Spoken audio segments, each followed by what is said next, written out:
Primeiro livro dos reis de Israel, abra no capítulo 9, por favor.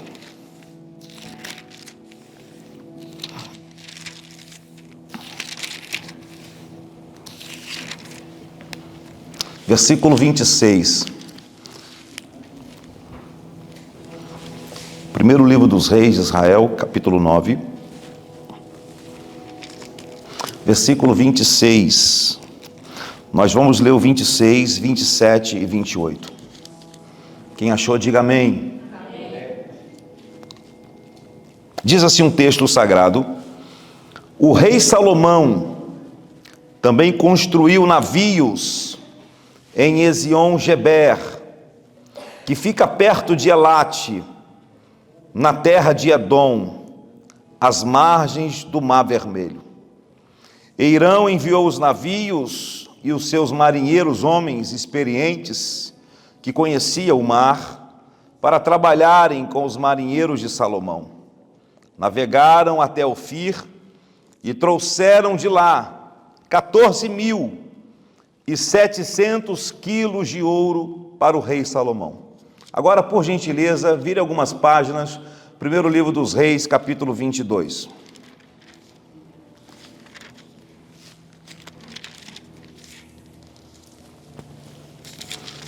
Primeiro livro dos reis, capítulo 22, apenas o versículo de número 48.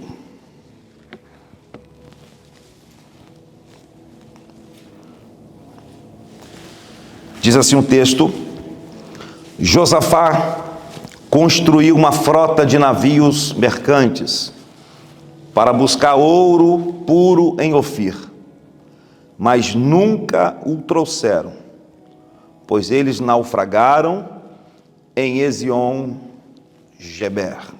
Você pode aplaudir a Jesus por esta palavra? Queridos, nós estamos diante de dois textos carregados de muita revelação de Deus. O primeiro texto que nós lemos fala sobre um rei chamado Salomão. Qual o nome dele? Salomão. O nome Salomão no hebraico significa Shalom, que vem de paz. Salomão foi o terceiro rei de Israel. Salomão reinou durante 40 anos em Israel. O texto sagrado vai dizer que quando ainda era um menino, ele sacrifica 1000 holocaustos no altar, ao ponto da mesma noite Deus aparecer para Salomão em sonhos. E Deus vai dizer para Salomão: Salomão, pode pedir o que você quiser, porque eu vou te dar.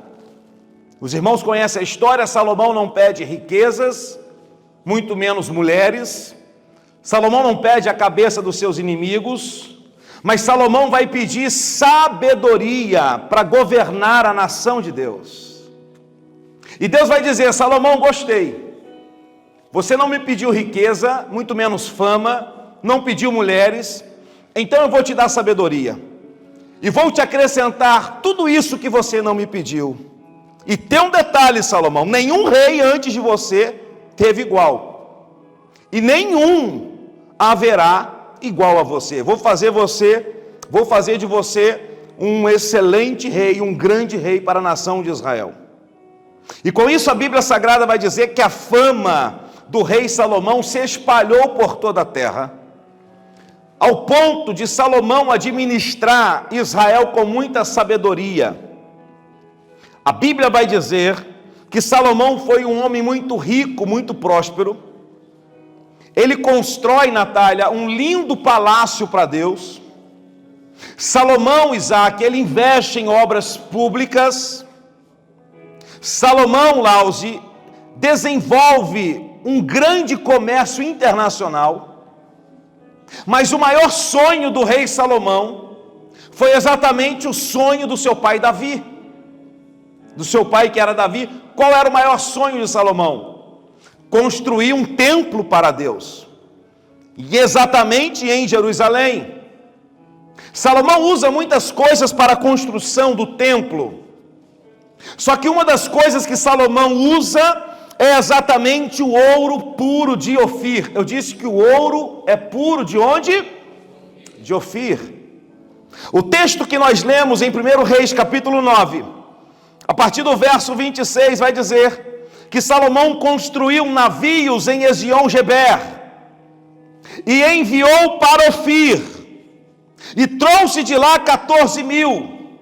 700 quilos de ouro puro fino para Jerusalém, para serem usados na casa de Deus. Já o segundo texto que nós lemos fala sobre um outro rei chamado Josafá. Qual o nome dele? Josafá. Josafá reinou no reino do sul, Judá. Os irmãos sabem que após a morte do rei Salomão, o reino se divide. Então os descendentes de Davi reinaram no reino do sul, e Josafá era descendente do rei Davi. Diz a Bíblia que Josafá era um homem de Deus. Irmã Ruth, a Bíblia vai dizer que Josafá temia ao Senhor. Irmã Cláudia, a Bíblia diz que Josafá andou nos caminhos do seu pai, o rei Asa, e ele fez tudo que agradava ao Senhor. Josafá, para você ter ideia, destruiu altares de deuses pagãos, enviou oficiais por toda Judá para ensinar a lei de Deus. Josafá nomeou juízes para administrar o país com justiça. O reino de Josafá foi um reino próspero. As nações vizinhas respeitavam o rei Josafá. Só que a Bíblia vai dizer que Josafá também construiu navios em Ezion-Geber, a fim de naufragar para Ofir e buscar ouro para Israel. Porém, os navios naufragaram e nunca chegaram em Ofir. Mas pastor Paulo, Josafá era um homem de Deus? Era. Pastor Paulo, Josafá era um escolhido? Era. Josafá fazia a vontade de Deus? Sim. Mas por que os seus navios afundaram? Isso aqui mexe comigo e com você, que somos homens e mulheres de Deus. Por que alguns projetos nossos naufragam? Por que algumas coisas dão errado? Por que algumas portas se fecham? Por que, pastor? Simples. O fato de eu e você sermos homens e mulheres de Deus não nos garante sucesso nas embarcações das nossas vidas. Ou seja, vamos passar por provações e principalmente naufrágios. Vamos vivenciar portas fechadas, sim, porque isso faz parte da nossa caminhada. Agora, esses dois reis tinham o mesmo objetivo, qual? Trazer ouro puro de Ofir para o seu país, para a sua nação. Pastor, o que significa ouro puro de Ofir? Vamos lá. Primeiro, Ofir aponta para o lugar da prosperidade. Ofir aponta para o lugar onde existe e existia naquela época o ouro mais puro, mais próspero, o metal mais raro daquela época. Quem aqui nunca ouviu aquela música do Anderson Freire, quando ele fala sobre o ouro de Ofir, na música chamada Raridade? Então, Ofir aponta também para o lugar da bênção de Deus nas nossas vidas. Ofir aponta para a realização dos sonhos. Estou sentindo a presença de Deus aqui. Ofir aponta para o projeto concretizado. Ofir aponta para a realização dos sonhos. É por isso que o diabo vai tentar de tudo para você. O diabo vai tentar colocar obstáculos para você não chegar em Ofir. O diabo vai colocar pessoas para tentar para você sair do foco, para você não chegar em Ofir. Porque o diabo sabe, se você chegar em Ofir, você vai realizar o seu sonho. Coisas serão realizadas na sua família, na sua vida. É por isso que eu vim aqui profetizar, liberar uma palavra sobre a tua vida, uma palavra de fé, de encorajamento. Levante a sua mão em nome de Jesus. Nada e ninguém vai impedir você chegar em Ofir. Muito menos o diabo. O diabo pode se levantar, mas ele se levanta para cair. E Deus está dizendo, você vai chegar ao seu objetivo. E coisas grandes da parte do Senhor irão acontecer na sua vida. Você pode levantar as suas mãos e adorar a Jesus, glorificar a Ele. Então escute por favor, nós temos aqui 2 reis em destaque. Quantos reis? 2 reis. O primeiro rei é exatamente Salomão. O segundo rei, Josafá. Um reinou antes, o outro reinou depois. Os 2 tinham um sonho. Qual, pastor? Trazer ouro puro para a sua nação. Ir em Ofir, buscar o ouro precioso que havia naquele lugar e trazer para a sua nação, para o seu país. Eles têm o mesmo sonho. Só que tem um detalhe. Aonde Salomão construiu navios, foi o mesmo lugar aonde Josafá quebrou. Aonde os navios de Josafá quebrou. No mesmo lugar que um construiu, o outro naufragou. No mesmo lugar que um teve êxito, o outro teve derrota. No mesmo lugar que um teve conquista, o outro fracassou. E talvez você esteja se perguntando, mas pastor, por que alguns conseguem e outros não? Você já fez essa pergunta. Por que uns conseguem um documento no país, outros não? Por que alguns conseguem aquela vitória, outros não? Né? Nós passamos por essa situação. Mas por que, pastor? É simples. Porque algumas coisas estão fazendo com que a embarcação das nossas vidas afundem. E a primeira coisa que eu preciso destacar é, primeiro, o que está fazendo a embarcação nossa afundar? Primeiro, os icebergs da vida. Diga para essa pessoa que está do teu lado, os icebergs da vida. Pastor Paulo, o que são icebergs? Montanhas cheias de gelo no oceano, no mar. Só que tem um detalhe, existem icebergs que a maioria do gelo não está do lado de fora, está dentro do mar.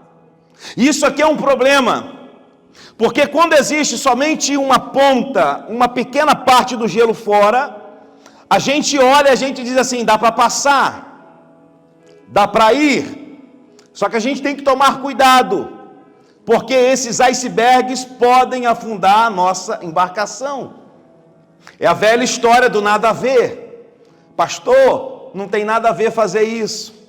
Pastor, não tem nada a ver eu me encontrar com essa pessoa.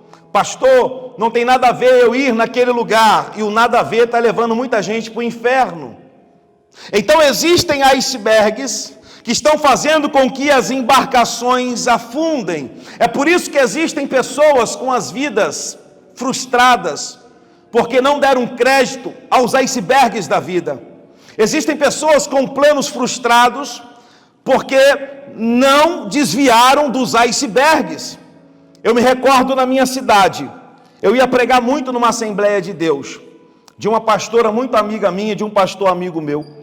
E sempre quando eu ia pregar naquele lugar, eu observava o filho da pastora, o filho do pastor. Ele sempre tocava guitarra ou baixo. Pensa num jovem de Deus, casado, 2 filhos, um casamento abençoado. Só que um belo dia, chega para ele uma proposta. E a proposta é o seguinte: vem tocar com a gente na nossa banda de forró, vamos rodar o Brasil. E ele sai da igreja, abandona o altar e vai tocar forró com uma banda. E o que acontece? Ele cai com a vocalista da banda, o casamento é destruído, a vida familiar dele é completamente destruída, tudo por causa de uma proposta. Porque às vezes o diabo vai oferecer propostas para você aparentemente doces. Você se recorda de Sansão? Muitos pensam que Sansão caiu com Dalila, ali foi o ápice da queda de Sansão, mas não.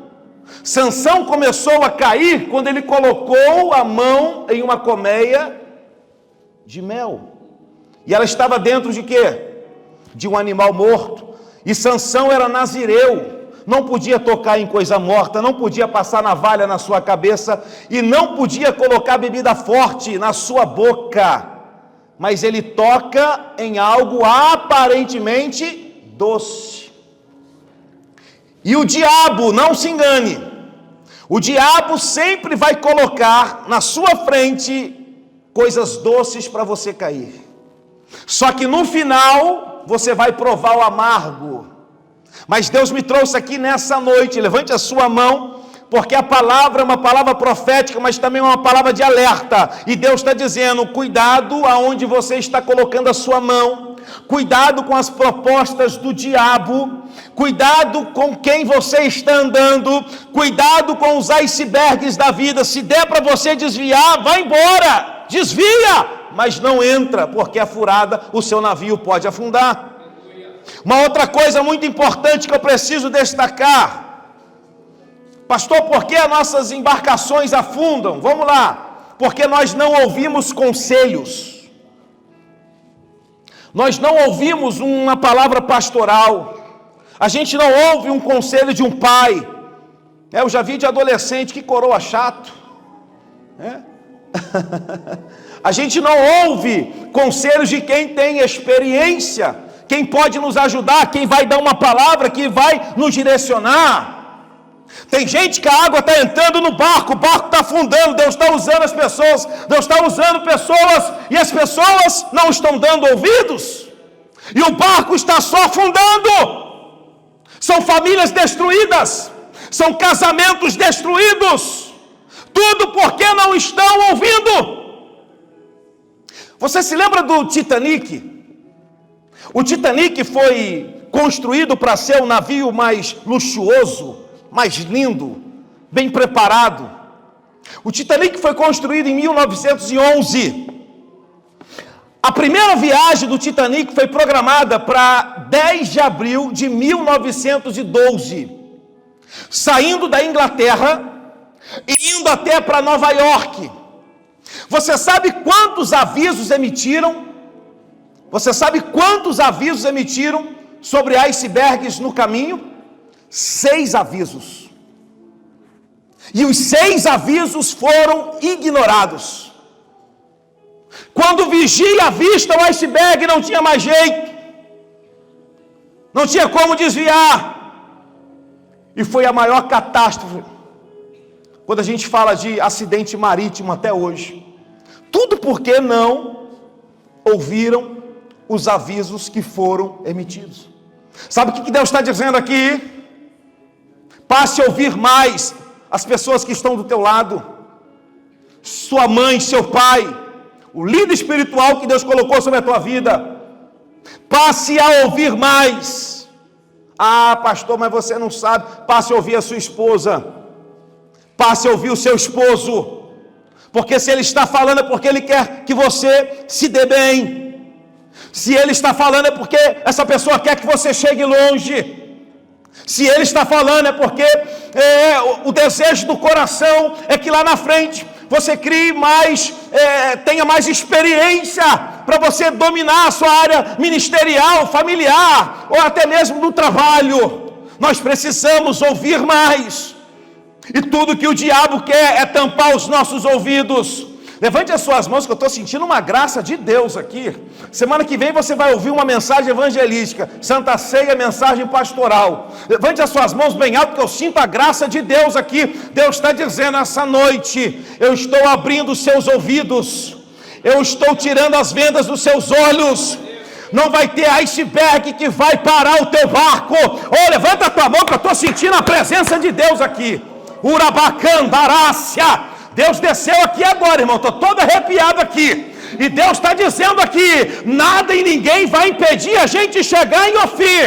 Não vai ser uma proposta doce da parte do diabo, não vai ser coisas dessa terra que vão nos parar. Deus está liberando uma palavra desse altar, e a palavra é essa: nós vamos chegar no objetivo. Olha lá, já tem gente de pé lá. Ai, meu Deus do céu.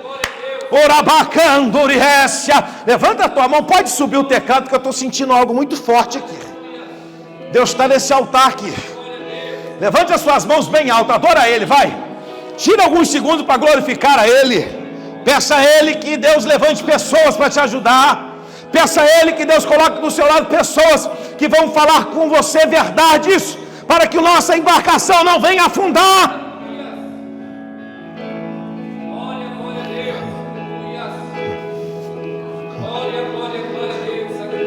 Escute. Agora, pastor Paulo, por que os navios de Josafá afundaram? Isso aqui é interessante, né? Um consegue e o outro não. Por que Salomão consegue, mas Josafá não consegue? Quem quer ouvir, diga amém. Pastor, por que Josafá não conseguiu? O navio afundou. Primeiro, a aliança errada. Vou repetir. A aliança errada. Pastor Josafá era homem de Deus. O Senhor disse na introdução, sei, mas fez aliança errada. Pastor Josafá seguiu os passos do seu pai, o rei Asa, mas fez aliança errada. Pastor, está na Bíblia isso? É claro que está. Diz a Bíblia que Josafá fez aliança com um rei chamado Acasias. Quem era Acasias, pastor? Um rei ímpio, um rei idólatra, um rei pagão. E Josafá faz uma aliança errada. Cuidado quem você está colocando debaixo do seu teto. Cuidado quem está assentando, quem está se assentando na mesa com você. Você está pensando que Jesus está lá, mas Jesus já se levantou há muito tempo. Cuidado com quem você tem feito alianças, porque alianças erradas são princípios quebrados. E o princípio que você quebra hoje, guarde isso, ele te quebra lá na frente. É por isso que os barcos quebraram. É por isso que os barcos, os navios naufragaram. Aliança errada. Josafá fez uma aliança totalmente errada. Pastor, eu vou me aconselhar com uma pessoa ímpia, uma pessoa que não teme a Deus. Não faça isso. Você está fazendo uma aliança errada. Eu já vi muitos casamentos destruídos, pessoas se aconselhando com pessoas ímpias, pessoas que já passaram por separação, pessoas que não estão na mesma visão do que a sua, pessoas que não servem a Deus, pessoas que não temem a Deus. Aí quando você estiver passando por uma crise conjugal, essa pessoa vai dizer assim, larga. Agora, se você pede um conselho, se você faz uma aliança certa para uma pessoa que teme a Deus, que ela vai dizer, olha, divórcio em último lugar. Tente, lute, vai em frente. Deus vai restaurar o seu casamento. Levante a sua mão, porque a palavra de Deus, ela está descendo aqui na casa do avivamento. Então Deus está dizendo, pastor, meus filhos, precisamos de alianças que venham da parte de Deus. Pastor Paulo, por que os navios de Josafá afundaram? Segundo, propósito errado. Vou falar de novo. Propósito errado. Por que, pastor? Porque o ouro que Josafá estava trazendo era para deixar ele poderoso. O ouro que Josafá estava trazendo era para Josafá mostrar que ele era um rei muito poderoso. Além disso, ele ia repartir o ouro com Acasias. E o que Acasias iria fazer com o ouro? Deuses pagãos. Então o propósito que estava no coração de Josafá era um propósito completamente errado. E Deus está fazendo uma pergunta aqui nessa noite agora. Quem está ficando com o seu ouro? Ou quem está ficando com o seu ouro? Com quem você está repartindo o seu ouro? Josafá queria repartir com Acasias. Ah, pastor, mas o senhor fala dessa forma, o senhor não sabe, eu sou imigrante, eu passo provação. Irmãos, lendo a Bíblia, Deus sempre usou os imigrantes.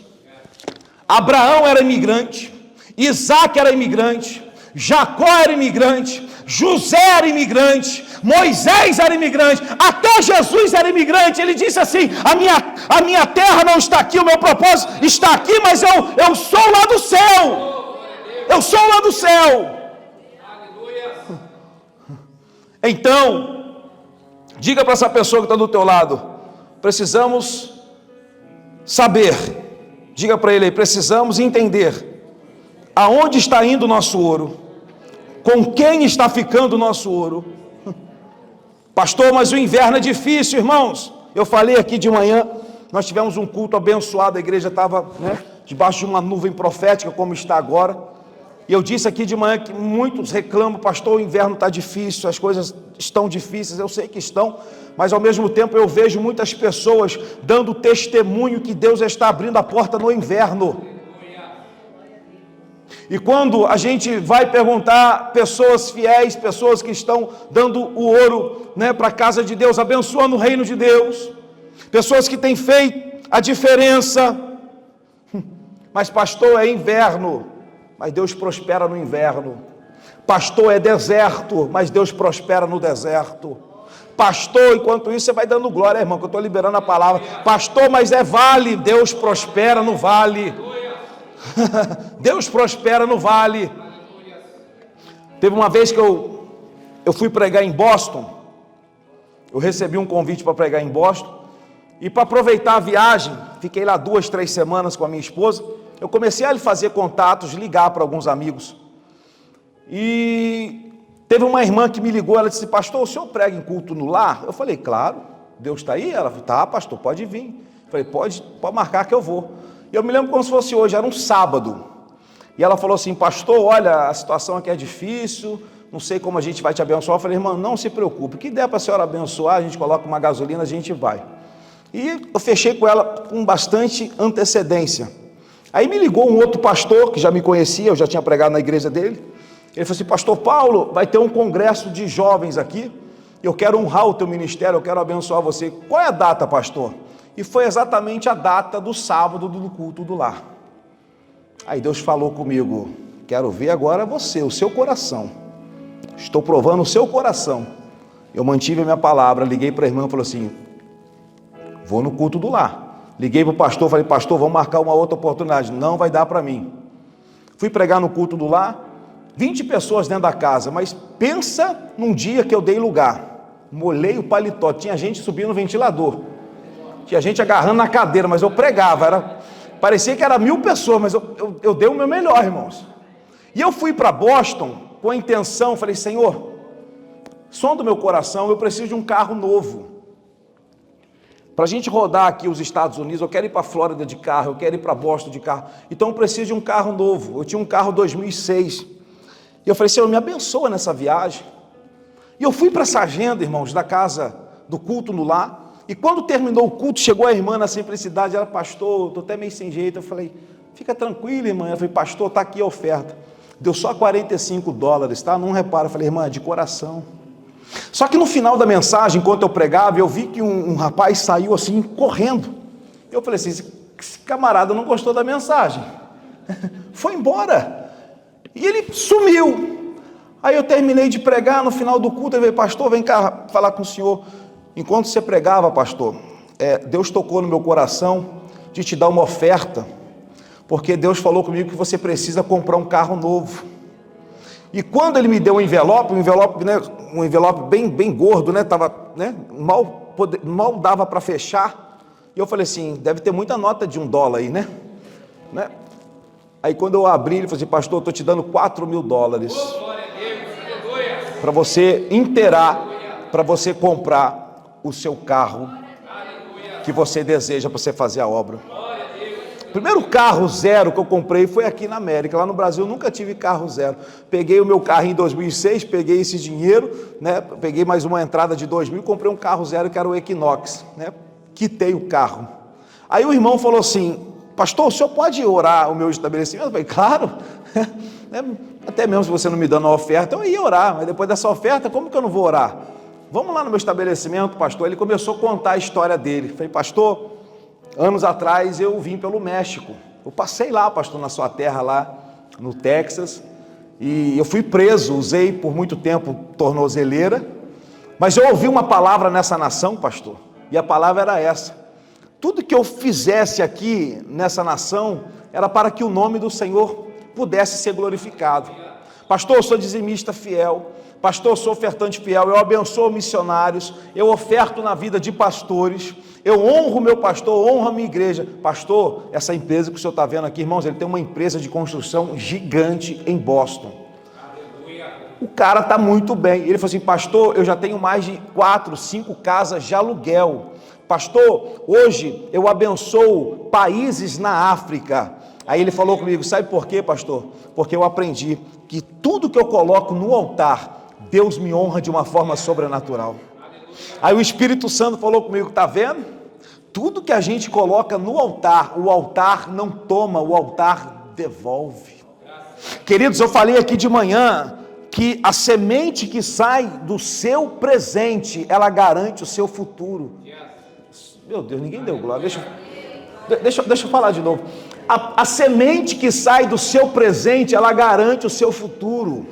É por isso que você precisa ficar tranquilo, tranquila. Se você plantou no reino de Deus, pastor, não deu fruto no dia seguinte, ei, espera. Está no altar, está no reino de Deus, no momento certo, Deus vai honrar a sua vida. Levante as suas mãos em nome de Jesus. Eu estou sentindo de profetizar sobre a tua casa, sobre a tua vida. Deus está dizendo, toda semente que você tem semeado, você vai colher 1000 vezes mais. Oh, Jesus, me segura. Urabacandarabashubicandarás. Pastor, e por que Salomão não naufragou? Porque o ouro que Salomão foi buscar em Ofir foi para a construção do templo. O ouro que Salomão foi buscar em Ofir foi para o reino de Deus, foi para a glória de Deus. Porque eu disse aqui que o altar não toma, o altar de... Olha aqui para o pastor, por favor, não perca isso. Você está vendo isso aqui? Isso aqui se chama altar. Grave isso que eu vou dizer. Não existe lugar mais fértil do que o altar. Vou repetir. Não existe lugar mais fértil do que o altar. Pastor, que é isso, irmãos? Quando você semeia no altar, quando você entrega algo no altar, é como se lá no céu Deus se levantasse do trono, pegasse um papel, uma caneta e anotasse, né? Irmão está dando, irmão está abençoando, vou fazer isso, só aqui já era para você ter dado glória, mas tudo bem, eu vou abrir uma porta para ele, vou levantar, vou dar uma família, vou dar um casamento, eu vou honrar ele. Então tudo que você coloca, por quê? Porque o altar é um lugar poderoso, é um lugar fértil. Pastor, me prova, eu vou te provar. Você se recorda o dia quando você entregou a sua vida para Jesus? Qual foi o lugar que você foi? Você pediu licença e você veio aqui na frente, você veio no altar. Você se lembra quando você se uniu à sua esposa, quando o pastor abençoou? Qual foi o lugar que você foi? Você foi no altar e ali o pastor abençoou. Você se recorda quando você consagrou o seu filho, a sua filha a Deus? Qual foi o lugar que o pastor, a pessoa, o líder espiritual, ele orou pelo seu filho? Foi exatamente no altar. Você se recorda alguns cultos, quando você entra aqui caído, quando você entra aqui desanimado, o pastor faz um apelo e diz assim: eu quero orar por pessoas que precisam. Aonde você vem? Você vem no altar. É por isso que palavra liberada do altar muda decreto. É por isso que palavra, levanta a tua mão que eu estou sentindo a presença de Deus. Palavra liberada do altar muda a vida, muda a situação, muda as situações. Por isso que eu quero agora, nessa noite, que você fique sobre os seus pés. E eu quero abençoar a sua vida. Pastor, aonde eu preciso ir? Você vai ter que vir aqui no altar. Estou pregando sobre o altar. Sai do teu lugar e vem aqui. Enquanto isso a gente vai louvar. A gente vai adorar a Deus. E você vai vir no altar. Porque eu quero abençoar a sua vida. Eu quero colocar as minhas mãos sobre a sua cabeça, eu quero honrar, abençoar a sua vida nesse momento. Isso, pode vir. Pode vir. Pode vir. Pode vir. Pode vir, vem, isso.